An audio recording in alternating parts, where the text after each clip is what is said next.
गीता के 8वें अध्याय का महत्व और लाभ। श्रीमद् भगवद गीता का 8वां अध्याय अक्षर ब्रह्मा योग के नाम से जाना जाता है। इस अध्याय में भगवान श्री कृष्ण आत्मा, ब्रह्मा और मृत्यु के समय ईश्वर की प्राप्ति के गूढ़ रहस्यों को उजागर करते हैं।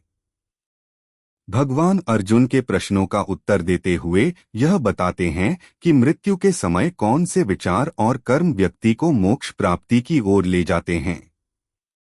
यह अध्याय विशेष रूप से उन लोगों के लिए उपयोगी है जो जीवन के अंतिम क्षणों और ईश्वर प्राप्ति के रहस्यों को समझना चाहते हैं। महत्व। ब्रह्मा का ज्ञान। भगवान श्री कृष्ण इस अध्याय में ब्रह्मा परम तत्व की व्याख्या करते हैं और बताते हैं कि ब्रह्मा सृष्टि का मूल है। अक्षरम ब्रह्मा परम स्वभावोध्यात्ममुच्यते। मृत्यु का रहस्य।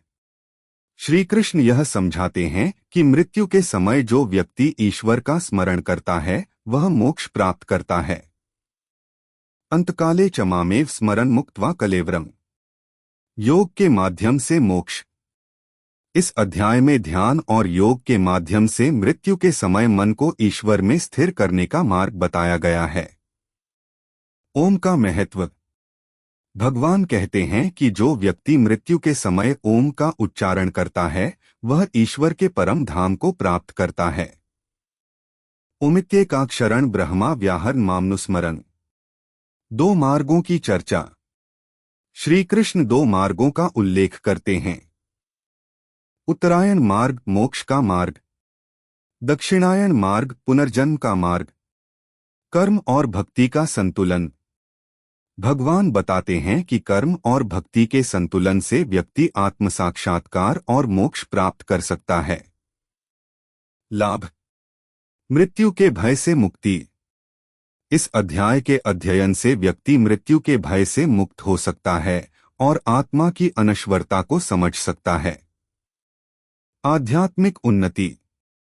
अक्षर ब्रह्मा योग का अभ्यास व्यक्ति को आध्यात्मिक रूप से उन्नत करता है और मोक्ष प्राप्ति के मार्ग पर ले जाता है। जीवन का उद्देश्य समझना। यह अध्याय जीवन के उद्देश्य और अंतिम लक्ष्य को स्पष्ट करता है।